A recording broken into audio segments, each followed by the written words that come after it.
নমস্কার, কেমন আছেন সবাই? শ্রী তেরো পার্বণের আরও একটি পর্বে আপনাদের সবাইকে অনেক অনেক স্বাগত জানাই। আজকে পালং শাকের একটা রেসিপি দেখাবো, যেটা আমাদের প্রতিদিনের চেনা পালং শাকের রেসিপি নয়। এই রেসিপিটা লাঞ্চে কিংবা ডিনারে করে ফেলতে পারেন।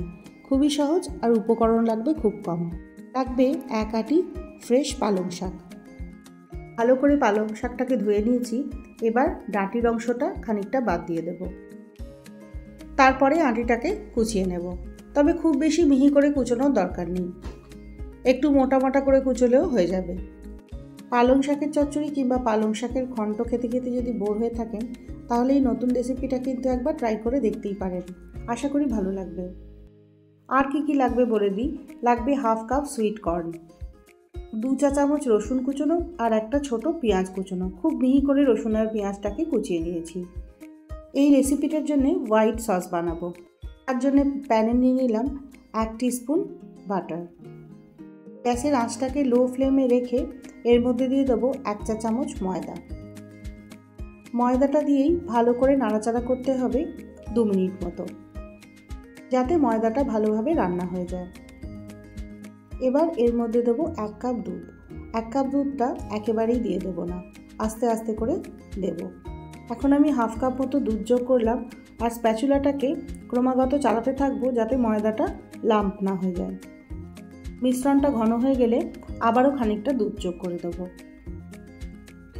সঙ্গে দিয়ে দেবো 1 চিমটে মতো নুনও, আর দেবো গোলমরিচ গুঁড়ো। আবারও ভালো করে সবটাকে মিলিয়ে নেব। আরও খানিকক্ষণ নাড়াচাড়া করে সসটা বেশ ঘন হয়ে গেলে তখন গ্যাসের আঁচ বন্ধ করে দেবো। হোয়াইট সসের ওপর ফিল্মের মতো একটা আস্তরণ পড়ে যায়, তাই সেটা যাতে না হয় তার জন্য দিয়ে দিলাম আরও কিছুটা মাখন। গ্যাসটা বন্ধ করার পর ভালো করে মাখনটাকে মিশিয়ে নেব। এবার সরাসরি রান্নায় চলে যাব। তার জন্য কড়াইতে দিয়ে দিলাম 3 চা চামচ মতো রিফাইন্ড অয়েল।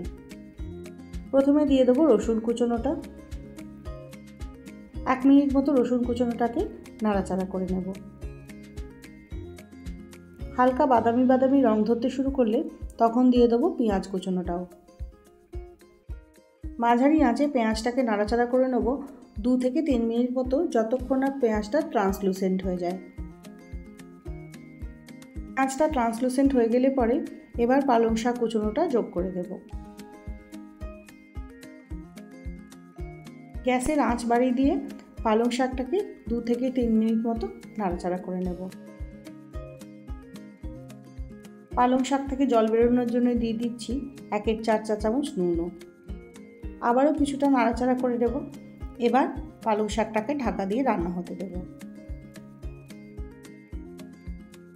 মাঝারি আঁচে পালং শাকটাকে রান্না হতে দিতে হবে যতক্ষণ না পালং শাকটা নরম হয়ে যায়।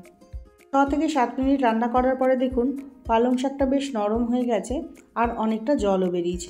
এখন দিয়ে দেবো কর্নটাও। সুইট কর্ন এমনিতেই খুব নরম হয়, পালং শাক থেকে যে জল বেরিয়েছে তার ভাবেই খুব সহজে সেদ্ধ হয়ে যাবে। ঢাকা খুলে হাই ফ্লেমে এটাকে নাড়াচাড়া করতে হবে যতক্ষণ না জলটা শুকিয়ে আসে। এখন দেখুন আমার জলটা বেশ শুকিয়ে এসেছে। এই অবস্থায় দিয়ে দেব হোয়াইট সসটা। দেখুন হোয়াইট সসটা বেশ কিছুক্ষণ আগে রান্না করা হলেও কোনো আস্তরণ কিন্তু সেই মাখনটুকু দেওয়ার জন্য এর ওপর পড়েনি। হোয়াইট সসটার মধ্যে এবার পালং শাক আর কর্নটাকে যোগ করে দেব। গ্যাসের ফ্লেমটা একদম লোতে রেখে এবার কর্ন আর পালং শাকটাকে হোয়াইট সসের সাথে ভালো করে মিলিয়ে নেব। মশলার মধ্যে এখানে একমাত্র পড়বে 1 চা চামচ চিলি ফ্লেক্স। এবার এটাকে নাড়াচাড়া করতে হবে যতক্ষণ না হোয়াইট সসটা আরও একটু ঘন হয়ে আসে। সসটা কিছুটা ঘন হয়ে এলে গ্যাসের ফ্লেম বন্ধ করে এবার এর মধ্যে দিয়ে দেবো হাফ কাপ ফ্রেশ ক্রিম। এর বদলে হাফ কাপ দুধের সরও ব্যবহার করতে পারেন। ক্রিমটাকে দিয়ে কিন্তু আর গ্যাস অন করার দরকার হবে না। ভালো করে মিশিয়ে নিলেই রেডি ক্রিমি স্পিনাচ কর্ন বা ক্রিমি পালক কর্ন। ক্রিমি স্পিনাচ কর্ন কিন্তু শীতের রাতে গার্লিক ব্রেড কিংবা যে কোনো ব্রেড দিয়ে খেতে অসাধারণ লাগে। রেসিপিটা যদি ভালো লাগে তাহলে প্লিজ চ্যানেলটা সাবস্ক্রাইব করে দেবেন। আবারও দেখা হবে পরের এপিসোডে। ততক্ষণের জন্য বাই।